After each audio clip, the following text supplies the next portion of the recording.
Welcome to BVSR's classroom. Today's topic is very important as far as organic chemistry is concerned. That is NMR spectroscopy, nuclear magnetic resonance spectroscopy. చూడండి, ఇక్కడ పక్కన ఒక diagram కూడా కనిపిస్తుంది మీకు. ఈ diagram లో మీకు ఏం చూపిస్తున్నాం చూడండి. న్యూక్లియర్ స్పిన్ అంటే ఎన్ఎంఆర్ స్పెక్ట్రోస్కోపీ అంతా కూడా స్టడీ ఆఫ్ న్యూక్లియస్ గా ఉంటుంది. ముందుది మనం ఎలక్ట్రానిక్ స్పెక్ట్రోస్కోపీ అవన్నీ కూడా ఎలక్ట్రానిక్ సంబంధించినవి. ఇక్కడ చూడండి, న్యూక్లియర్ స్పెక్ట్రోస్కోపీ. న్యూక్లియస్ ఇది ప్రిసెషనల్ మోషన్ అండ్ మ్యాగ్నెటిక్ ఫీల్డ్లో ఉంచినప్పుడు ఏ రకమైన చేంజెస్ వస్తాయి అనే విషయాన్ని మనం ఇక్కడ స్టడీ చేయడానికి అవకాశం ఉంటుంది. ఇవన్నీ కూడా స్టడీ చేస్తున్నాం. Principles of nuclear magnetic reasons, that is the basic principles అని చెప్తున్నాను. So you have to focus on principles of nuclear magnetic resonance.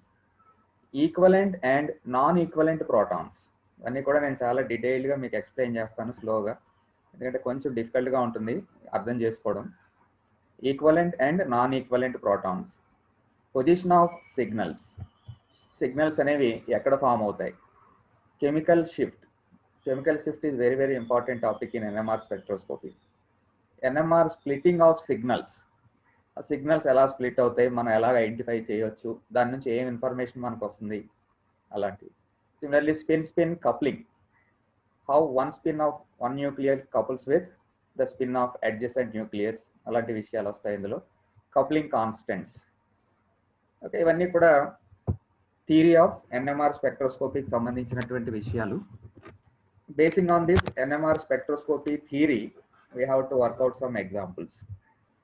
IR స్పెక్ట్రోస్కోపీలో మనం ఎలా అయితే ఎగ్జాంపుల్స్ లాస్ట్లో వర్కౌట్ చేసామో, ఎన్ఎంఆర్ స్పెక్ట్రోస్కోపీలో కూడా కొన్ని బేసిక్ ఎగ్జాంపుల్స్ని స్టడీ చేయవలసి ఉంటుంది.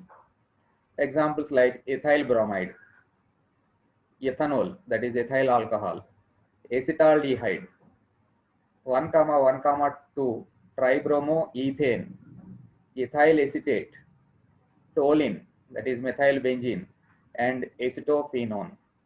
సో ఈ టాపిక్స్ అన్నిటి మీద మనం చాలా డీటెయిల్గా వర్కౌట్ చేయవలసి ఉంటుంది. చాలా ఇంపార్టెంట్ టాపిక్ ఇది. అందుగురించి ఏంటంటే అటెంటివ్గా ఉండండి వినేటప్పుడే. మ్యాక్సిమం ఇన్ఫర్మేషన్ని నేను చెప్పినప్పుడే మీరు గ్రాస్ప్ చేసుకోండి. సో ఈజీగా మీరు దీని మీద గ్రిప్ సంపాదించడానికి అవకాశం ఉంటుంది. ఓకే, సో దీన్ని కంటిన్యూ చేద్దాం. అసలు వాట్ ఈస్ బేసిక్ ఎన్ఎంఆర్, దాని నుంచి ఏం చేయొచ్చు. Nuclear magnetic resonance NMR is a spectroscopic technique which is based on the absorption of electromagnetic radiation in the radio frequency region from 4 to 900 megahertz range by the nuclei of atoms. Electronic spectroscopy study చేసాం, absorption in the UV visible region. అలాగే IR spectroscopy study చేసాం, absorption was in the A region, infrared region. ఆ values కూడా మీకు తెలుసు. NMR spectroscopy వరకు వస్తే absorption ఎక్కడ జరుగుతుందంటే రేడియో ఫ్రీక్వెన్సీ రీజియన్ లో జరుగుతుంది. ఇట్ ఈస్ ఏ లో ఎనర్జీ రేడియేషన్. ఆ విషయాన్ని గుర్తుంచుకోండి. స్మాల్ ఎనర్జీ అన్నమాట comparatively. Okay, another important aspect is NMR spectroscopy is concerned with nuclei of atoms. ఒకవేళ మనం హైడ్రోజన్ గురించి ఎక్కువగా స్టడీ చేస్తాం కాబట్టి డిగ్రీ లెవెల్లో it is concerned with proton అని చెప్తాం అనమాట. That's why some times it is also called as proton magnetic resonance spectroscopy. Okay, so this is the starting point. Then what we can do with the help of this NMR spectroscopy? The method has become an indispensable tool. So the indispensable tool ante very significant tool అని చెప్పి for the structural elucidation of organic and biomolecules. So organic molecules as well as biomolecules యొక్క structure ను కానీ మనం find out చేయాలి పక్కాగా అని చెప్పంటే we have to take the aid of NMR spectroscopy. So this is the basic thing. ఈ slide నుంచి స్టార్ట్ చేయండి. యాక్చువల్గా మనం ఎన్ఎంఆర్లో ఎలాగ స్టెప్ బై స్టెప్ ముందుకు వెళ్ళాలి అనేది ఇక్కడ స్టార్ట్ అవుతుంది. Just like electrons. Just like electrons అనే టర్మ్ ఇక్కడ ఎందుకు వాడాము అంటే, కొంత ఇన్ఫర్మేషన్ మనకి ఎలక్ట్రాన్స్ గురించి తెలుసు అని చెప్పి. ఏం ఇన్ఫర్మేషన్ మనకు తెలుసు? Electron has charge, maybe negative charge, it has charge అనేది మనకు తెలుసు. ఇంకేం తెలుసు మనకి? ఇట్ హ్యాస్ స్పిన్ అని చెప్పి తెలుసు. అందుగురించి ఇక్కడ జస్ట్ లైక్ ఎలక్ట్రాన్స్ అనే పదం వాడాం. An atomic nuclei possesses nuclear spin. So just like electron కి ఎలాగైతే న్యూక్లియర్ స్పిన్ ఉంటుందో, ఎలాగైతే స్పిన్ ఉంటుందో, అటామిక్ న్యూక్లియై కూడా న్యూక్లియర్ స్పిన్ ఉంటుంది అని చెప్పి గ్రహించండి. And spinning charged particle has the ability to produce magnetic field. ఇది very very important. And spinning charged particle has the ability to produce magnetic field. ఇక్కడ వెరీ ఇంపార్టెంట్ పాయింట్ ఏంటంటే charge ఉండి spin కూడా కానీ ఉంది అనుకోండి, కంపల్సరీగా దానికి మ్యాగ్నెటిక్ ఫీల్డ్ రావడానికి అవకాశం ఉంటుంది. సో ఎలక్ట్రాన్ అలాంటి పరిస్థితిలోనే ఉంది కాబట్టి ఇక్కడ మనం ప్రోటాన్ గురించి కూడా సేమ్ అదే టైప్లో స్టడీ చేయడానికి ట్రై చేస్తాం. Hence each nucleus generates its own tiny magnetic field and the direction of these tiny magnetic fields are completely random. అంటే అర్థం ఏంటంటే, సో ఈ ప్రోటాన్స్కి అంటే న్యూక్లియై ఆర్ ప్రోటాన్ అనుకుందాం ఇక్కడ నుంచి. సో ఈ ప్రోటాన్కి ఏముంది, ఛార్జ్ ఉంది, పాజిటివ్ ఛార్జ్, ఇంకేముంది, స్పిన్ ఉంది. ఈ రెండు ఉన్నాయి కాబట్టి డెఫినెట్గా దానికి ఏ స్మాల్ మ్యాగ్నెటిక్ ఫీల్డ్ కూడా రావడానికి అవకాశం ఉంటుంది. కాబట్టి ఇవి ఎలా ప్రవర్తిస్తాయంటే they behave as tiny bar magnets. Tiny bar మ్యాగ్నెట్స్గా బిహేవ్ చేయడమే కాకుండా అవి ఇండివిజువల్గా ఎవరికి తోచినట్టుగా అవి మూవ్ అవుతూ ఉంటాయి అనేది ఇక్కడ point. They have magnetic field and the direction of these tiny magnetic fields are completely random. అంటే ఇష్టానుసారంగా తిరుగుతూ ఉంటాయి. చూడండి, ఇది ఇక్కడ nuclei are like tiny bar magnets which create a tiny magnetic moment. So ఆ ఫ్యాక్టర్స్ రెండు ఉన్నాయి కాబట్టి ఇక్కడ nuclei they behave as tiny bar magnets and they create a tiny magnetic moment. ఇక్కడ ఇవన్నీ కూడా న్యూక్లియై. ఎలా ఉన్నాయి ఇవి, వాటికి ఇష్టం వచ్చినట్టుగా ఎలా కావాలితే అలాగా ఓరియంట్ అయ్యి ఉన్నాయి. ఈ కండిషన్ ఎప్పుడంటే in the absence of external magnetic field. So ఈ స్లైడ్ వరకు మీరు నేర్చుకున్నది ఏంటి అంటే just like electrons, atomic nuclei also possess nuclear spin. More over they have charge. Since they have charge and spin, they behave as tiny bar magnets. And when there is no external magnetic field applied, they are completely random. They move completely randomly. ఎవరికి ఇష్టం వచ్చినట్టు అంటే దేనికి ఇష్టం వచ్చినట్టు అవి move అవుతూ ఉంటాయి. చూడండి, ఇదేమో ఒక డైరెక్షన్లో వెళ్తుంటే ఇంకోటేమో ఇంకో డైరెక్షన్లో అలాగా మూవ్ అవుతూ ఉంటాయి. ఇవన్నీ కూడా టైనీ బార్ మ్యాగ్నెట్స్గా ప్రవర్తిస్తున్నాయి. మనం ఈ న్యూక్లియై అని చెప్పి గుర్తుంచుకోవాలి. Okay, this is the starting slide. Second one. ఇప్పుడు చూడండి హెడ్డింగ్ ఏముందో, 2 possible spin states. One is parallel, the second one is anti-parallel is possible. ఇంతకు ముందు ఏం చెప్పాను, they are present at random. వాళ్ళకి ఎలా కావాలితే అలాగే ఇష్టానుసారంగా మూవ్ అవుతున్నాయి. కానీ మళ్ళీ ఇప్పుడు ఏం చెప్పుకుంటున్నాం, 2 possible spin states, parallel and anti-parallel are possible అని చెప్తున్నాం. However, in the presence of an external magnetic field, the direction of these tiny magnetic fields narrow to only 2 possibilities. So ముందు స్లైడ్లో ఎక్స్టర్నల్ మ్యాగ్నెటిక్ ఫీల్డ్ ఏమీ లేదు. When there is no external magnetic field, వాటికి ఎలా కావాలితే అలాగా ఫ్రీగా ఆడుకుంటున్నట్టుగా ఉన్నాయి. కానీ ఇప్పుడు ఏం చేస్తున్నాం మనం, we are bringing them into an external magnetic field. When we are bringing them into external magnetic field, then what happens is they can take only 2 possible orientations అని చెప్తాం అన్నమాట. ఆ 2 possible ఓరియంటేషన్స్ ఏంటి అంటే, ఒకటి parallel and second one is anti-parallel. Okay, so in the presence of an external magnetic field, the direction of these tiny magnetic fields narrow to only 2 possibilities. One is parallel, which is also called as aligned with the external field, which is of low energy. So వరుసగా వచ్చేస్తుంది అదే point, parallel, aligned with the external magnetic field and it has low energy. మరి రెండో state ఏంటి, anti-parallel. Anti-parallel means aligned against the applied magnetic field and of higher energy. ఎక్కువ శక్తి ఉన్నటువంటి పరిస్థితి. ఆ రెండు రకాలు ఏంటి అంటే ముందు స్లైడ్లో చూపించినట్టుగా ఇవి న్యూక్లియై, ఇదొకటి. అయితే ఇదేమో మ్యాగ్నెటిక్ ఫీల్డ్, V0తో చూపిస్తున్నాం అప్లైడ్ మ్యాగ్నెటిక్ ఫీల్డ్. బయట నుంచి ఇప్పుడు మ్యాగ్నెటిక్ ఫీల్డ్ అప్లై చేస్తాం. When we applied magnetic field, then what happens, the nuclei can take 2 spin states. What are those 2 spin states? One is parallel, second one is anti-parallel. Okay, so parallel అంటే దానికి ఏమో +12 spin ఇచ్చాం, లేదా దాన్ని ఆల్ఫాతో సూచిస్తున్నాం ఇక్కడ చూడండి. Second anti parallel దానికి ఏమో -12 ఇచ్చాం, లేదా దాన్ని బీటా స్పిన్తో సూచిస్తున్నాం. These are the 2 orientations that are possible in presence of external magnetic field. Only 2 orientations ఎందుకు వస్తున్నాయి అనేది రాబోయే టైంలో నేను ఎక్స్ప్లెయిన్ చేస్తాను. సో ఇక్కడ మీరు గుర్తుంచుకోవాల్సింది ఏంటంటే, ఒకటి మన ఆ బయట నుంచి అప్లై చేసినటువంటి మ్యాగ్నెటిక్ ఫీల్డ్కి అదే డైరెక్షన్లో అన్నా ఉంటాయి, లేదా దానికి ఆపోజిట్ డైరెక్షన్లో అన్న న్యూక్లియై అరేంజ్ అయి ఉంటుంది. అదే డైరెక్షన్లో ఉంటే దానికి +½ వాల్యూ ఇస్తాం, లేదా ఆల్ఫాతో సూచిస్తాం. ఆపోజిట్ డైరెక్షన్లో కానీ అరేంజ్ అయి ఉంటే దానికి వాల్యూ -½ అని, లేదా బీటా స్పిన్ అని చెప్తాం అనమాట. ఎలక్ట్రాన్ కూడా మనం అలాగే చెప్తాం కదా, 2 స్పిన్ వాల్యూస్, ఎస్ వాల్యూస్ ఏముంటాయి, ఒకటేమో +½ సెకండ్ వన్ -½ ఓకే. ఎలాగ +½ ఎలా -½ అక్కడ కూడా స్పిన్ తోనే మాట్లాడుతున్నాం మనం. ఏ రకంగా స్పిన్ తో చెప్తాము అంటే, క్లాక్ వైజ్ గానీ మూవ్ అయితే దానికి ఏమో +½ అని, యాంటీ క్లాక్ వైజ్ గా మూవ్ అయితే దానికి -½ వాల్యూస్ ఇవ్వడం జరిగింది. ఇక్కడ కూడా ప్రోటాన్స్ కి 2 ఓరియంటేషన్స్ ఉంటాయని చెప్పి గుర్తుంచుకోండి. Okay, when an external magnetic field is applied, alignment with the field will be slightly favored over alignment against the field. ఇప్పుడు 2 పాసిబిలిటీస్ ఉన్నాయన్నాను. ఒకటేమో +½ లేదా ఆల్ఫాతో సూచిస్తాం, రెండోది -½ లేదా బీటాతో సూచిస్తా ఉన్నాం. ఏది ఎక్కువగా ఉంటుందంటే ఎనర్జెటికల్లీ ఏది ఎక్కువగా ఉంటుందంటే ప్యారలల్ స్పిన్ ఎక్కువగా ఉంటాయి, అంటే ఆల్ఫా స్థితిలో కొంచెం ఎక్కువగా ఉండడానికి అవకాశం ఉంది అనేది ఆ సెంటెన్స్ యొక్క మీనింగ్. ఓకే, సో ఎక్కడ స్టార్ట్ చేసాం, న్యూక్లియై స్టార్ట్ చేసాం. ఎక్స్టర్నల్ ఫీల్డ్ ఏమీ లేనప్పుడు వాటికి ఇష్టం వచ్చినట్టుగా టైనీ బార్ మ్యాగ్నెట్స్ గా యాక్ట్ చేస్తున్నాయి. ఇప్పుడు దాన్ని ఇందులోకి తీసుకొచ్చాం, మ్యాగ్నెటిక్ ఫీల్డ్ లోకి తీసుకొచ్చాం. మ్యాగ్నెటిక్ ఫీల్డ్ లోకి తీసుకొస్తే అప్పుడు అవి ఒక అలైన్మెంట్కి వచ్చాయి. ఆ 2 అలైన్మెంట్స్ ఏంటి, ప్యారలల్ అలైన్మెంట్ కానీ దానికి ఆపోజిట్ లో అలైన్మెంట్ కానీ ఉండడానికి అవకాశం ఉంటుంది. అంతవరకు ఈ స్లైడ్ లో మనం చెప్పుకున్నాం. చూడండి, అదే దాన్ని మళ్ళీ ఇప్పుడు చూపిస్తున్నాం. ఇక్కడ చూడండి, ఇది absence of applied magnetic field అంటే ఫస్ట్ స్లైడ్ అన్నమాట. ఇది ఇక్కడ మ్యాగ్నెటిక్ ఫీల్డ్ మనం బయట నుంచి ఏమీ పంపించలేదు కాబట్టి ఆ ప్రోటాన్స్ అన్ని కూడా వాటికి ఎలా నచ్చితే అలా మూవ్ అవుతూ ఉన్నాయి చక్కగా. ఇప్పుడు ఏం చేసాం, మనం ఎక్స్టర్నల్ మ్యాగ్నెటిక్ ఫీల్డ్ ని పెట్టాం ఇక్కడ. So external magnetic field is applied. External magnetic field ఎలాగ అప్లై చేసాం అనేది ఇక్కడ కింద చూపిస్తున్నాం చూడండి.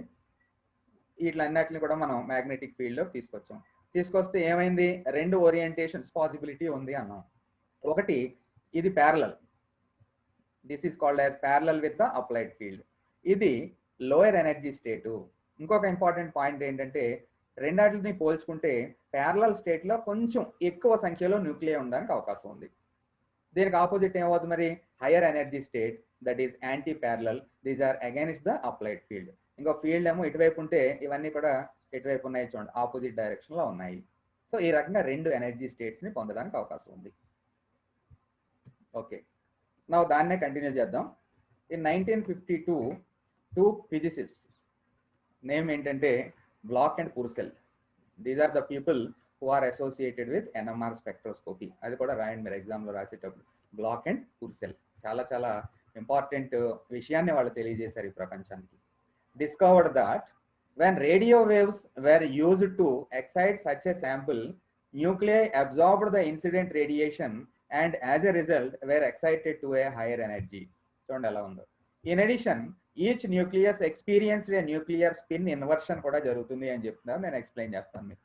In other words, nuclei that were initially anti-parallel to the external magnetic field became parallel and vice versa. ఈ మొత్తం ఎక్స్ప్లెనేషన్ ఏంటి అంటే, ఇక్కడ ప్రీవియస్ స్లైడ్ లో ఏం నేర్చుకున్నాం మనం, దెర్ ఆర్ 2 పాసిబిలిటీస్, 2 ఓరియంటేషన్స్ లేదా స్పిన్ ఎనర్జీ స్టేట్స్. ఒకటేమో +½ సెకండ్ వన్ ఈజ్ -½ దాన్ని ఇక్కడ ఈ డయాగ్రామ్ లో చూడండి, దాన్ని ఆల్ఫా స్టేట్ అన్నాం +½ ఇంకోటి ఏంటి బీటా స్టేట్ -½ ఇదేమో అప్లైడ్ మ్యాగ్నెటిక్ ఫీల్డ్ కి ప్యారలల్ డైరెక్షన్ లో ఓరియంట్ అయ్యి ఉంది, ఇదేమో ఆపోజిట్ డైరెక్షన్ లో ఓరియంట్ అయ్యి ఉంది. ఇలాంటి పరిస్థితుల్లో బ్లాక్ అండ్ పుర్సెల్ తెలుసుకున్నటువంటి విషయం ఏంటంటే, when energy supplied to this, దేనికి ఈ సిచ్యువేషన్ లో ఉన్నటువంటి న్యూక్లియైకి ఎనర్జీ సప్లై చేస్తే, which area, in the radio frequency area, when energy is supplied hν is equal to ΔE, then what happens is alpha state లో ఉన్నటువంటి ఈ న్యూక్లియై ఎనర్జీ అబ్జార్బ్ చేసుకుని beta state లోకి వెళ్తాయి. ఓకే, బీటా స్టేట్ లోకి వెళ్ళడమే కాకుండా అక్కడ స్పిన్ ఇన్వర్షన్ ఉంటుంది. ఇక్కడ చూడండి ఏ డైరెక్షన్ లో స్పిన్ ఉందో, అప్లైడ్ ఫీల్డ్ కి డైరెక్షన్ లో ఉంది, ఇక్కడ ఆపోజిట్ డైరెక్షన్ లోకి షిఫ్ట్ అవుతుంది అని చెప్పి వాళ్ళు చెప్పడం జరిగింది. ఎప్పుడిది, when energy is absorbed by this nuclei in the radio frequency. ఆ విషయాన్ని చెప్పారండి. దెబ్బకి మొత్తం అంతా కూడా కంప్లీట్ స్పెక్ట్రోస్కోపీ సంబంధించినటువంటి విషయాలన్నీ కూడా చేంజ్ అయిపోయాయి. సో ఇది ఇంపార్టెంట్ పాయింట్ ఇక్కడ. సో ఏం జరుగుతుంది, ఆల్ఫా స్టేట్ లో ఉన్నటువంటి న్యూక్లియై ఎనర్జీ అబ్జార్బ్ చేసుకుని బీటా స్టేట్ లోకి వెళ్తుంది. ఏ ఎనర్జీని అబ్జార్బ్ చేసుకుంటుంది, రేడియో ఫ్రీక్వెన్సీ రీజన్ లో ఉన్నటువంటి ఎనర్జీని అబ్జార్బ్ చేసుకుంటుంది. వాట్ వి మెజర్ ఈజ్ ఆ రేడియో ఫ్రీక్వెన్సీ ఏరియాలో ఏ క్వాంటిటీ ఆఫ్ ఎనర్జీని అబ్జార్బ్ చేసుకుందో తెలుసుకుంటే we will get some information regarding the structure of the organic molecule. ఇది బేసిక్ థింగ్ అన్నమాట. ఓకే, ఒకసారి మళ్ళీ దీన్ని చదువుదామండి. In 1952, two physicists, Bloch and Purcell, discovered that when radio waves were used to excite such a sample, nuclei absorbed the incident radiation and as a result were excited to a higher energy state. In addition, each nucleus experienced a nuclear spin inversion. అది కూడా చెప్పాను మీకు, కింద నుంచి పైకి వెళ్తే spin opposite direction లో మారుతుంది. In other words, nuclei that were initially anti-parallel to the external magnetic field become parallel and vice versa. Parallel ఉంటేనేమో యాంటీ ఉంటే ప్యారలల్ గా అవి మార్పు చెందుతున్నాయి. ఈ విషయాన్ని బ్లాక్ అండ్ పుర్సెల్ ప్రపంచానికి తెలియజేశారు. అదే విషయాన్ని ఇక్కడ పిక్టోరియల్ గా కూడా చూపించడం జరిగింది. ఇది చూడండి, ఇది ఏం జరుగుతుంది ఇక్కడ, అప్లైడ్ మ్యాగ్నెటిక్ ఫీల్డ్ లో ఇవన్నీ ప్యారలల్, ఇవి యాంటీ ప్యారలల్ గా అరేంజ్ అయి ఉన్నాయి. Energetically parallel is more favourable than anti parallel అని చెప్పుకున్నాం. ఈ సిచ్యువేషన్ లో ఉన్న దానికి తర్వాత మనం ఏం చేస్తున్నాం అండి, వీఆర్ సప్లయింగ్ ఎనర్జీ. ఏ ఎనర్జీని సప్లై చేస్తున్నాం, radio waves. The energy is supplied in the radio waves region. Then what happens, protons, they absorb that energy and they go to higher energy level. Not only that, they also change their spin. Already previous slide లో ఈ విషయాన్ని మాట్లాడుకున్నాం. After some time what happens is they reverse back, అంటే మళ్ళీ absorb చేసుకున్నటువంటి ఎనర్జీని release చేసేసి మళ్ళీ బ్యాక్ వచ్చేస్తాయి అనమాట. ఈ సిచ్యువేషన్కి వచ్చేస్తాయి. ఈ సిచ్యువేషన్ స్టార్టింగ్ సిచ్యువేషన్కి వచ్చేస్తాయి. అలా వచ్చేటప్పుడు ఎనర్జీ ఏదైతే రిలీజ్ అయిందో దాన్ని మెజర్ చేస్తాం అనమాట. దాన్ని మెజర్ చేస్తే we will get very very important knowledge regarding the arrangement of atoms in the molecule. ఇది basic thing of NMR spectroscopy. ఇంకా కంటిన్యూ చేద్దాం దీన్ని. Absorption of radiation causes nuclear spin inversion. Already previous slide లో మీకు ఆ విషయం చెప్పాను. Absorption of radiation causes nuclear spin inversion. When a specific radio frequency irradiates a molecule, nuclei absorb the incoming radiation and undergoes spin change in the magnetic fields. When a nucleus experiences the right combination of magnetic field and electromagnetic radiation, a proton will flip its spin to the higher level. అంటే lower ఎనర్జీలో ఉన్న proton energy తీసుకుని hire ఎనర్జీకి వెళ్ళడమే కాకుండా అక్కడ spin change చేసుకోవడాన్ని flipping అని చెప్పి పిలుస్తాం అనమాట. We call it as flip or flipping. The proton is set to be in resonance. ఎందుకు ఇప్పుడు రెజొనెన్స్ లో ఉంది అంటే మ్యాగ్నెటిక్ ఫీల్డ్ యొక్క energy and radio frequency energy రెండు కూడా ఈక్వల్ అయితేనే ఆ ఫ్లిప్పింగ్ పాసిబిలిటీ అవుతుంది. కాబట్టి it is called as resonance and its absorption of energy is detected by the NMR spectrometer. Spin flipping occurs when electromagnetic radiation equals exactly the energy difference between the two spin states. So ఎప్పుడైతే మీకు energy difference between the two spin states is equal to the energy supplied by us in the form of radio frequency waves, then only flipping takes place. That is, flipping means nuclei from lower energy to higher energy and change in the orientation. So అది జరగడానికి ఏ energy అవసరం పడిందో మనం తెలుసుకోవడం జరుగుతుంది. That is the basic thing underline NMR spectroscopy. ఆ energy కానీ మనకు తెలిసింది అంటే ఆటోమేటిక్గా very very valuable and important information we will be getting from this. ఈ స్లైడ్లో కూడా సేమ్ థింగ్ ఇంకా డీటెయిల్డ్గా ఉంది. ఈ డయాగ్రామ్ మీద ఎగ్జామ్లో రాయవలసి ఉంటుంది. వై యాక్సిస్లోనేమో ఎనర్జీ గురించి మాట్లాడుతున్నాం, ఎక్స్ యాక్సిస్లోనేమో మ్యాగ్నెటిక్ ఫీల్డ్ స్ట్రెంత్. మనకి ఎంత కావాలో అంత అడ్జస్ట్ చేసుకుంటాం. మ్యాగ్నెటిక్ ఫీల్డ్ స్ట్రెంత్ జీరో ఉందనుకోండి, జీరో ఉన్నప్పుడు ఇక్కడ కూడా ఏమీ స్ప్లిట్టింగ్ ఏమీ లేదు. మ్యాగ్నెటిక్ ఫీల్డ్ స్ట్రెంత్ పెంచే కొలది ఇది బాగా చూడండి, వేరియేషన్ ఏదైతే ఉందో గ్రాడ్యువల్ గా పెరుగుతుంది. Energy separation delta E. Okay, alpha spin లో ఉన్న దానికి నువ్వేం చేస్తున్నావు, రేడియేషన్ ఇస్తున్నావు, అంటే ఇర్రేడియేషన్. ఏ రీజియన్ లో, రేడియో ఫ్రీక్వెన్సీ రీజియన్ లో. Then what happens, transition between spin states gives NMR line. So అది ఎక్కడ అబ్జార్బ్ చేసుకుంది అనేది NMR లైన్ రూపంలో వస్తుంది. Alpha spin splits into beta spin. ఆ బీటా స్పిన్కి వెళ్ళమే కాకుండా ఇక్కడ డైరెక్షన్ లేదా ఓరియంటేషన్ కూడా చేంజ్ వస్తుంది. This slide is very very important. దీన్ని మీరు బాగా ప్రాక్టీస్ చేయండి ఈ స్లైడ్ని. Okay, effect of applied magnetic field already చెప్పుకున్నది, మళ్ళీ ఇంకోసారి అవే పాయింట్స్ మళ్ళీ వస్తాయి. The strength of the magnetic field is a huge factor on the resonance frequency. The energy gap between the two nuclear spin states is a function of the applied field. మీకు information కోసమే ఈ slide ఇది. మీ ఈ points మీరు ఎగ్జామినేషన్లో reproduce చేయవలసిన అవసరం ఉండదు. So the strength of the magnetic field is a huge factor on the resonance frequency. The energy gap between the two nuclear spin states is a function of the applied magnetic field అని చెప్పి చెప్తున్నాం. If a very strong magnetic field is used, the energy gap between the two nuclear spin states is larger. అంటే very strong magnetic field use చేస్తే lower energy state higher energy state మధ్య energy difference will be larger. Hence a higher frequency is required to induce the spin flip or resonance.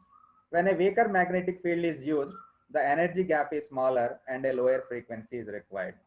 So ఈ explanation ఏదైతే ఉందో మళ్ళీ ఒకసారి back స్లైడ్కి వెళ్దాం. ఈ స్లైడ్లో చూడండి, అసలు మ్యాగ్నెటిక్ ఫీల్డే లేకపోతే there is no splitting of energy levels. Okay, ఇక్కడ అలా కాకుండా మ్యాగ్నెటిక్ ఫీల్డ్ స్ట్రెంత్ ఇంక్రీజ్ చేస్తూ ఉంటే ఏమవుతుంది, ఇక్కడ చూడండి, energy difference between the two levels, this level and this level completely changes. అలా గ్రాడ్యువల్గా ఇంక్రీజ్ అయిపోతూ ఉంటుంది, గ్రాడ్యువల్గా ఇది ఇంక్రీజ్ అవుతుంది. ఓకే, అంటే ఈ ఫ్లిప్పింగ్ జరగడానికి కావాల్సినటువంటి రేడియో ఫ్రీక్వెన్సీ ఎనర్జీ కూడా చేంజ్ అవుతుంది అని చెప్పడం కోసం ఆ స్లైడ్ని ఇంక్లూడ్ చేయడం జరిగింది. అదే విషయాన్ని ఇంకా డీటెయిల్గా మీకు ఎక్స్ప్లెయిన్ చేయడం కోసం చూడండి, no difference in energy states because there is no applied field. ఈ ఏరియా చూడండి, ఇది వై యాక్సిస్ దగ్గర ఎనర్జీ ఏమీ చేంజ్ లేదు. ఎందుకు చేంజ్ లేదు? No difference in energy states because there is no applied field. అంతవరకు హ్యాపీ. మీరు ఏం చేస్తున్నారు, ఇక్కడ ఈ magnetic field applied field increase చేసుకుంటూ వెళ్తున్నాం ఎక్స్ యాక్సిస్ మీద. ఫర్ ఎగ్జాంపుల్ 7.05 టెస్లా తీసుకున్నాం అనుకోండి, అంటే డెల్టా ఈ వాల్యూ హెచ్ ఇంటూ 300 మెగాహెచ్ కానీ ఉంటే అప్పుడు కరస్పాండింగ్గా ఎంత స్ప్లిట్టింగ్ ఉందో చూడండి.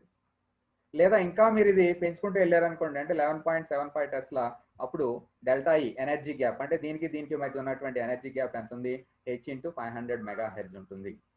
ఓకే, సో ఈ B0 వాల్యూ అంటే అప్లైడ్ మ్యాగ్నెటిక్ ఫీల్డ్ బాగా పెరుగుతూ ఉంటే ఈ ఫ్లిప్పింగ్ కావాల్సినటువంటి ఎనర్జీ కూడా ఇంక్రీజ్ అవుతుంది. అది మెషిన్ అడ్జస్ట్ చేసుకుంటుంది, దాని ప్రకారంగా మనకి ఇన్ఫర్మేషన్ ఇస్తుంది. This is the magnetic field, applied magnetic field. The stronger the magnetic field felt at the nucleus, the higher the frequency needed to flip the nucleus. ఇక్కడ ఈ పాయింట్, ఈ స్లైడ్ వెరీ వెరీ ఇంపార్టెంట్. చూడండి, not all nuclei are NMR active. So starting నుంచి nuclei దగ్గర మొదలు పెట్టాం, బాగానే ఉంది, న్యూక్లియై గురించి స్టడీ చేసుకుంటూ వస్తున్నాం. మరి అన్ని న్యూక్లియై NMR యాక్టివా అనేది ఇక్కడ క్వశ్చన్ వస్తున్నాను. So not all nuclei are NMR active. మరి NMR స్టడీ చేయాలంటే ఏ టైప్ ఆఫ్ న్యూక్లియై ఉంటే మనం స్టడీ చేయగలం, ఆ పాయింట్ మీరు ఇక్కడ క్యాచ్ చేయాలి. The quantum mechanical requirement is for a nucleus to have either an odd number of protons or an odd number of neutrons. చూడండి ఎలా ఉందో, ఆడ్ నెంబర్ ఆఫ్ ప్రోటాన్స్ కానీ ఆడ్ నెంబర్ ఆఫ్ న్యూట్రాన్స్ కానీ ఉంటేనే then it is NMR active. So ఆ రకంగా odd number of protons లేదా odd number of neutrons ఉన్నటువంటి స్పీసీస్ ఏమో ఉన్నాయో ఇక్కడ మీకు ఎగ్జాంపుల్లో చూపించడం జరిగింది. చూడండి, అంటే ఫస్ట్ థింగ్ ఏంటంటే hydrogen, that is proton, C13. Okay, అలాగే ఇంకేమున్నాయి చూడండి, C13 తర్వాత బోరాన్ ఉంది, అలాగే ఫాస్ఫరస్ 31 ఉంది. కానీ ఎక్స్టెన్సివ్గా స్టడీ చేసింది మాత్రం ప్రోటాన్ NMR, కార్బన్ NMR, అంటే C13 NMR ఎక్స్టెన్సివ్గా స్టడీ చేశారండి. అంతవరకు మనకి చాలా కేర్ఫుల్గా ఫాలో అవ్వాల్సి ఉంటుంది. ఇక్కడ నెక్స్ట్ పాయింట్ చూడండి, nuclei containing an even number of both protons and neutrons are found to be NMR inactive. Odd number ఉంటేనే NMR యాక్టివ్, ఈవెన్ నెంబర్ కానీ ఉంటే NMR, ఆడ్ నెంబర్ ఉంటే NMR యాక్టివ్, అలా కాకుండా ఈవెన్ నెంబర్ కానీ ఉంటే NMR inactive అవుతాయి. NMR inactive nuclei include carbon 12, oxygen 16, sulfur 32, etc. Odd number లేకపోతే NMR లో మనం ఏమీ చేయలేము. Just like electrons, all atomic nuclei possess nuclear spin indicated by the symbol I. So ఇప్పుడు స్టార్టింగ్ నుంచి చెప్పుకుంటున్నాం న్యూక్లియర్ స్పిన్ అని చెప్పి, దాన్ని దేంతో రిప్రజెంట్ చేస్తాం మనం, సింబల్ ఐతో రిప్రజెంట్ చేస్తాం. Depending upon the number of protons and number of neutrons present in the nucleus, the nuclear spin value of a nucleus may B 0 అవ్వచ్చు, పాజిటివ్ ఇంటిగ్రల్ అవ్వచ్చు, పాజిటివ్ ఇంటిగ్రల్ అంటే 1, 2, 3 etcetera, or half integral value, half integral 1/2, 3/2, 5/2 అలాంటి values ఉంటాయి. అయితే condition ఏంటి, slide బట్టి మీకు ఏం తెలిసింది, కంపల్సరీగా స్పిన్ అనేది ఆడ్ వాల్యూ ఉండాలి, అప్పుడు మాత్రమే NMR యాక్టివ్, లేకపోతే అది మనం ఆ సబ్స్టెన్స్ ని లేదా ఆ ప్రోటాన్ ని NMR స్టడీ చేయలేము, అదే condition. So the proton and the neutron each has a spin value of half, తెలుసు హాఫ్ ఉంటుంది అని చెప్పి. Since a nucleus contains protons and neutrons, the spin of the nucleus may be considered as the resultant of the spins of all the protons and neutrons present in it. అంతే కదండి, మొత్తం protons మొత్తం neutrons సంబంధించినటువంటి spin. The nuclei that have resultant spin behave as tiny bar magnet, అది first స్లైడ్లోనే చెప్పుకున్నాం. ఇక్కడ conditions చూడండి, ఎటువంటివి ఎన్ఎంఆర్ యాక్టివ్ అవుతుంది. హాఫ్ ఇంటీజర్ ఉండాలి, అటామిక్ మాస్ ఏమో ఆడ్ వాల్యూ ఉండి అటామిక్ నెంబర్ కూడా ఆడ్ వాల్యూ ఉంటే అప్పుడు మనకి హాఫ్ ఇంటీజర్ వాల్యూ వస్తుంది, దట్ ఈస్ ఎన్ఎంఆర్ యాక్టివ్. అలాగే హాఫ్ ఇంటీజర్ ఆడ్ ఉండి ఈవెన్ ఉండి C13 తీసుకుంటే అది కూడా ఎన్ఎంఆర్ యాక్టివ్. ఓకే, ఎలా కాకుండా లాస్ట్ చూడండి 0 వచ్చింది, ఈవెన్ అంటే C12, అప్పుడు ఏమైంది, అది ఎన్ఎంఆర్ ఇన్యాక్టివ్ అవుతుంది, నాట్ ఎన్ఎంఆర్ యాక్టివ్ అని రాస్తుంది ఇక్కడ, ఎన్ఎంఆర్ ఇన్యాక్టివ్. సో ఏం కావాలి మనకి, ఆడ్ వాల్యూ కావాలి కంపల్సరీగా. Electrons with either odd mass or odd atomic number have the property of nuclear spin, others doesn't respond to this NMR spectroscopy. ఇది చూడండి, స్టార్టింగ్ లో మీకు ఒక విషయం చెప్తాను అన్నాను, వై ఓన్లీ 2 ఓరియంటేషన్స్, ఒకటేమో ప్లస్ హాఫ్ ఇంకోటేమో మైనస్ హాఫ్ ఉన్నటువంటి 2 ఓరియంటేషన్స్ ఎందుకు ఉంటాయి అనేది మీకు ఎక్స్ప్లెయిన్ చేస్తాను అన్నాను. ఈ స్లైడ్ చూడండి. A nucleus of spin I will have 2I+1 possible orientations. A nucleus of spin I will have 2I+1 possible orientations. So a nucleus with spin అంటే ఇప్పుడు ప్రోటాన్ తీసుకున్నాం ఫర్ ఎగ్జాంపుల్, అంటే 1/2 ఉంటుంది స్పిన్ వాల్యూ, కాబట్టి అప్పుడు ఆ 2I+1 ఎంత అవుతుంది, 2 అవుతుంది. Therefore how many orientations are possible means only 2 orientations are possible. ఆ 2 orientations ఏంటి, plus half and minus half. Plus half నేమో మనం ప్యారలల్ ఓరియంటేషన్ అని, అలైన్డ్ ఓరియంటేషన్ అని, లేకపోతే ఆల్ఫా స్పిన్ అని, లేకపోతే ఇంకా లో ఎనర్జీ స్టేట్ అని చెప్పుకుంటున్నాం. దానికి ఆపోజిట్ సెకండ్ ఓరియంటేషన్ ఏంటి, మైనస్ హాఫ్ స్పిన్ అని, లేదా నాన్ అలైన్డ్ అని, యాంటీ ప్యారలల్ అని, బీటా స్టేట్ అని, హై ఎనర్జీ స్టేట్ అని, ఏ రకంగా మనం ఇప్పుడు వరకు చెప్పుకున్నాం. సో మీకు ఇప్పుడు ఈ విషయం అర్థం ఏంటుంది, వై ఓన్లీ 2 ఓరియంటేషన్స్ అనేది. సో ఆల్రెడీ ఇప్పుడు వరకు చెప్పుకున్న విషయాల మీద ఒకసారి రివిజన్ లా ఉంటుంది ఈ slide. Energy absorption and resonance. The proton in the low energy orientation under the external magnetic field absorbs energy when the radio frequency radiation is given. An oscillator coil matches exactly with the precisional frequency of the nucleus. ఆ రెండు కూడా coincide అయ్యాయి అనుకోండి, nucleus యొక్క precessional frequency and నువ్వు ఇచ్చినటువంటి radio frequency రెండు కానీ జరిగితే అప్పుడు ఫ్లిప్పింగ్ జరుగుతుంది. ఫ్లిప్పింగ్ జరగాలంటే రెజొనెన్స్ ఉండాలి. That's why it is called as nuclear magnetic resonance. అది ఈ స్లైడ్ యొక్క ఉద్దేశం. When this occurs, the nucleus and the radio frequency radiation are said to be in resonance, and hence the name nuclear magnetic resonance. The energy gap between the 2 orientations depends upon the nature of proton among others. Hence, different nuclei experiencing different magnetic fields and thus different energy differences between states will absorb different radio frequencies and allow us to distinguish between them. So ఒక nuclei నుంచి ఇంకొక న్యూక్లియైని differentiate చేయడం కోసం ఈ NMR ఉపయోగపడుతుంది అని చెప్పి last పారాలో రాసినటువంటి పాయింట్. అది ఎలా డిఫరెన్షియేట్ చేస్తాం, డిఫరెంట్ న్యూక్లియైకి రేడియో ఫ్రీక్వెన్సీ రీజన్లో అబ్జార్బ్ చేసుకునే ఎనర్జీ రీజియన్ ఏముంటుందో అది డిఫరెంట్గా ఉంటుంది. సో ఆ డిఫరెంట్ ఏంటి అనేది తెలుసుకుంటే దాని నుంచి వెరీ వాల్యుబుల్ ఇన్ఫర్మేషన్ని పొందడానికి అవకాశం ఉంటుంది అని చెప్పి ఈ మొత్తం స్లైడ్ యొక్క సారాంశం. ఓకే, అలాగే సిగ్నిఫికెన్స్ ఆఫ్ ఎన్ఎంఆర్ స్పెక్ట్రోస్కోపీ